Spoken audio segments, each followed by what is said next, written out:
नमस्कार, आदाब, सत श्री अकाल। कैसे हैं आप? उम्मीद करते हैं आप सभी स्वस्थ होंगे, अपने कार्य में व्यस्त होंगे। दोस्तों, इस भाग दौड़ वाली ज़िंदगी में अगर आप सही टाइम पे सही डिसीजन ले लेते हैं और सही टाइम पे सही डिसीजन लेके अपना एक ऐसा प्लेटफॉर्म की तैयारी कर देते हैं जहां पर लॉन्ग टर्म में आपको कंपाउंडिंग का बेनिफिट मिले और आप एक ऐसा अपने लिए ट्री तैयार कर दें कि जो आपको रिटायरमेंट को एंजॉय करने का मौका दे, तो आज के टाइम में एक ही चीज़ अवेलेबल है, वो है सिस्टमैटिक इन्वेस्टमेंट प्लान।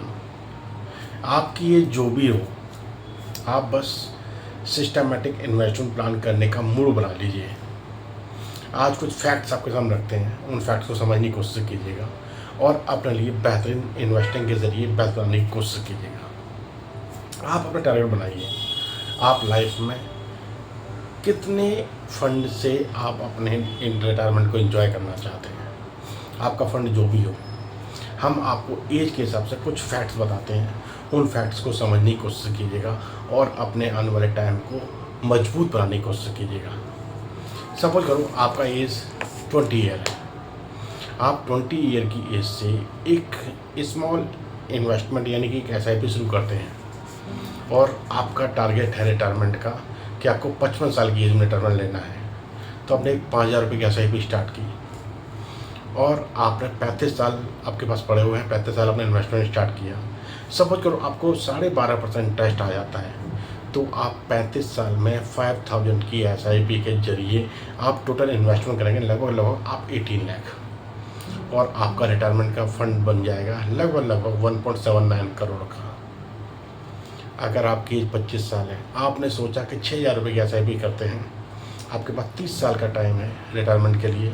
यहाँ आप इन्वेस्टमेंट करेंगे 21.60 लाख और आपका फंड वैल्यू बन जाएगा लगभग 2.15 CR का।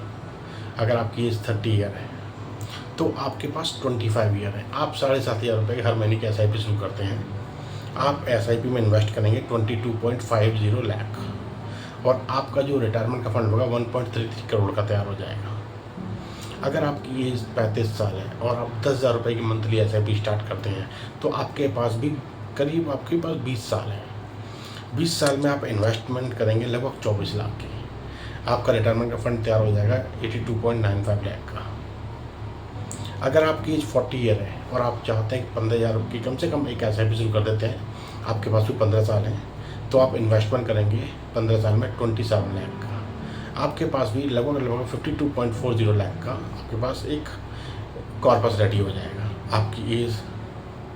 अगर आपकी एज 45 ईयर है, आपके पास भी अभी लगभग 10 साल है। 10 साल में आप सोचते हैं कि आप 20,000 रुपये की एक SIP तो कम से कम शुरू कर ही देते हैं, तो आप इन्वेस्टमेंट करेंगे लगभग 24 लाख। आपका भी रिटायरमेंट फंड तैयार हो जाएगा 47.87 लाख का। आपकी एज अगर 50 साल है, अभी आपके पास रिटायरमेंट के लिए 5 साल बचे हैं, आप चाहते हैं कम से कम एक 25,000 रुपये की मंथली SIP कर देते हैं, तो आप इन्वेस्टमेंट करेंगे लगभग 15 लाख। आपका भी कॉर्पस लगभग 21 लाख का आपका रेडी हो जाएगा। तो ये कुछ एग्जांपल्स, कुछ कैलकुलेशंस आपके सामने रखी हैं। इन कैलकुलेशन को समझने की कोशिश कीजिएगा। आप खुद डिसाइड कीजिए आप अपनी लाइफ में रिटायरमेंट से पहले कितना फंड बनाना चाहते हैं। आपके खर्चे भी चलते रहें और आपके फंड भी आपके लिए तैयार हो जाए। कंपाउंडिंग के बेनिफिट के जरिए आप अपने लिए फंड तैयार कर लें। तो ये आपकी एज के फैक्ट के हिसाब से कुछ हमने आपको बताया है। आप इसमें कम ज़्यादा भी कर सकते हैं।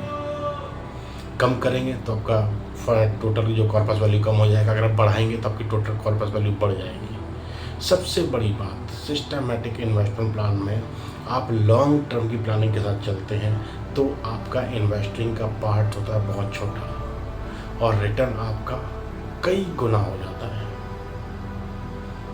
आपका 10% 15% आपका इन्वेस्टमेंट होगा लॉन्ग टर्म के हिसाब से और आपका रिटर्न लगभग 80-85 लाख के आसपास, 80-85% आसपास आपका हो जाता है। तो प्लानिंग कीजिए।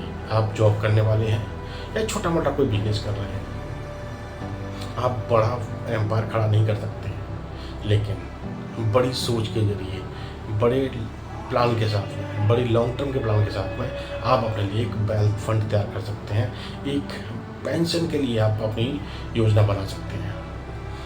चीज़ अच्छी है, बेहतरीन है, समझने की कोशिश ज़रूर कीजिएगा।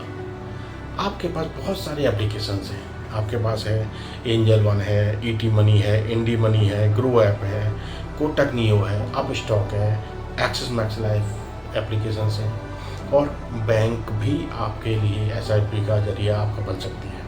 आपका किसी भी बैंक में अकाउंट है, वहाँ जाकर अपना एक एसआईपी अकाउंट खुलाइए। 3 फंड चूज कीजिए जो मैं हमेशा अपने वीडियो में बताता हूँ। लॉन्ग टर्म आपका मिड टर्म और शॉर्ट टर्म, यानी कि स्मॉल कैप, मिड कैप और आपका लार्ज कैप। 3 तरह के फंड को चूज़ कीजिएगा। तीनों ही फंड में अलग इंटरेस्ट आपको आएगा। ऑन एन एवरेज आपको 15 से 20% के आसपास आपको ईजिली लॉन्ग टर्म को इंटरेस्ट आ जाएगा। यही कंपाउंडिंग के जरिए यही इंटरेस्ट आपके लिए एक बहुत बेहतरीन वेल्थ बना के देके जाएगा। ये आम इंसान की ज़रूरत है, इसको हर एक किसी को समझना चाहिए। हर किसी की ज़रूरत है, हर किसी को समझना चाहिए और समझ आना चाहिए। आगे चल के आप अपने फैमिली को ये नहीं कह सकते कि मैंने सीखा नहीं, मैंने समझाने कोई बताने वाला नहीं था। हम आपको बता रहे हैं कि सीखिए, समझिए, लॉन्ग टर्म की प्लान में अपने लिए एक फ़ंड बनाने की कोशिश कीजिएगा। और आज मैं कुछ फ़ंड हैं जिन्होंने बेहतरीन 3 साल में रिटर्न दिए हैं, उन फंड को भी आप एनालाइज कर सकते हैं, चूज़ कर सकते हैं। आदित्य बिरला सन लाइफ PSU इक्विटी फंड, इसने लास्ट 3 ईयर में 32.25% रिटर्न दिया है। क्वांट स्मॉल कैप फंड, इसने 26.35% रिटर्न दिया लास्ट 3 ईयर में। Nippon India small cap fund, इसने भी 24.95% रिटर्न दिया है। SBI कॉन्ट्रा फंड, इसने भी 21.32% रिटर्न दिया है। अब ऐसे बहुत सारे फंड हैं, बहुत सारी आपके पास म्यूचुअल फंड्स मिल जाएंगे जिनमें आप SIP के जरिए 500 से लेके 5,000, 10,000, 20,000, 25,000, 30,000, 40,000, 50,000 जो आप इन्वेस्टमेंट करना चाहते हैं कर सकते हैं। लेकिन मैं आपको यही सजेस्ट करूँगा, आपकी जो भी अर्निंग आ रही है ना, उसमें कम से कम 20% का आपका इन्वेस्टमेंट होना चाहिए। 20% का इन्वेस्टमेंट लॉन्ग टर्म की प्लानिंग के साथ करेंगे तो आपको बेहतरीन रिटर्न आपको देके जाएगा। आपके लिए बेहतरीन कॉर्पस आपका तैयार हो जाएगा। चीज़ अच्छी है, समझने की कोशिश कीजिएगा, समझ के अपने लिए इसको अप्लाई जरूर कीजिएगा। हमें तो कोई समझाने वाला नहीं था, लेकिन हमने चीज़ें सीखी। अब हम कोशिश कर रहे हैं कि ये चीज़ें आप तक पहुँचाई जाए। तो चीज़ें सीखिए, समझिए, अपनी लाइफ में इसको अप्लाई जरूर कीजिएगा।